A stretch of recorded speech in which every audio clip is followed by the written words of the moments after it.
এখন বিকেল প্রায় 4:45 মতো বাজে। চলে এসেছি আমি ছাদে। ছাদে একটু কাজ আছে, সেই জন্য ছাদে এসেছি। দেখো সূর্যটা কত সুন্দর লাগছে, ডুবন্ত সূর্য অস্ত যাচ্ছে, কত সুন্দর লাল, চারিপাশে লাল হয়েছে। হ্যাঁ, চারিপাশটা কত সুন্দর পরিবেশ লাগছে।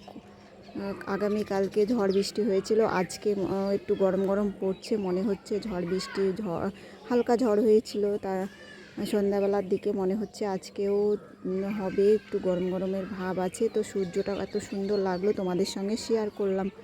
আর এদিকে জামা কাপড় মেলা আছে, তুলে নিচ্ছি, তারপরে জামা কাপড়গুলো তুলে নিচ্ছি। এখন বিকেল শুকিয়ে গেছে, রৌদ্র উঠেছিল আজকে ভালোই, কালকে সন্ধ্যার দিকে হালকা ঝড় বৃষ্টি এসেছিল।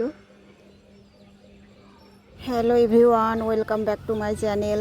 তো দেখো আবারও একটা চলে এসেছি নতুন ব্লগ ভিডিও নিয়ে।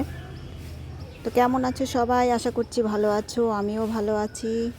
আজকে দেখো ছাদে এসেছি কি করতে বলো তো। এগুলো হলো চালগুলো আমি ধুয়ে রোদ্রে দিয়েছিলাম, কারণ মেয়ের খাবার তৈরি করতে হবে। খাবার বলতে পিষাই করে চালের মধ্যে দেবো কাজু বাদাম আর সোয়াবিনের বীজ।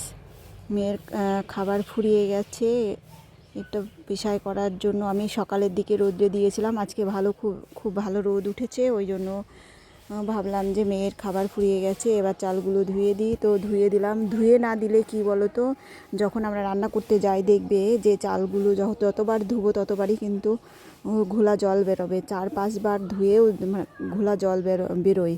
মানে এখন চালে কেমিক্যাল মেশানো থাকে, কেনা চাল যতই তুমি দামি চাল কেনো না কেন কেমিক্যাল মেশানো থাকবেই। সেই জন্য বাচ্চাদের চাল খাবার তৈরি করার জন্য আমি ধুয়ে পরিষ্কার করে তবে রোদে দিয়েছি, নাহলে পেট খারাপ করবে। তো ছাদে দেখো কত নোংরা হয়েছে। কালকে হালকা ঝড় হয়েছিল, তার সাথে বৃষ্টি হয়েছিল সন্ধ্যাবেলায়। তোমাদের কার ওখানে হয়েছে কমেন্টে অবশ্যই জানাবে। তো আমাদের এখানে তো হয়েছিল, সন্ধ্যার থেকে শুরু হয়েছিল। তো ছাদে প্রচুর নোংরা পড়েছিল, যেহেতু আম গাছ আছে আমাদের ছাদের পাশে। আমের গুটিগুলো বড় হয়ে গেছে, অনেক আম পড়েও গেছে, আবার আমের মুকুল কালো কালো হয়ে গেছিলো, সেগুলোও পড়ে গেছে। তো আমি ছাদটাকে ভালো করে পরিষ্কার করেছিলাম, খুব একটা ভালো করতে পারিনি। তো দেখো যতটা পেরেছি পরিষ্কার করে তারপরে মেলে দিয়েছি, কারণ নোংরা থাকলে নোংরাগুলো চালেও চলে যাবে।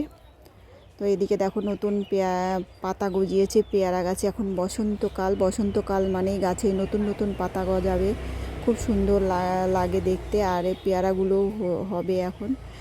তো চলো সবাই, আজকে ভিডিওটা এই পর্যন্তই রাখলাম। সবাই ভালো থেকো, সুস্থ থেকো। আর অবশেষে বলবো সবাই একটু পাশে থেকো, আমিও সবার সবসময় পাশে থাকবো। তো চলো সবাই ভালো থেকো, টাটা।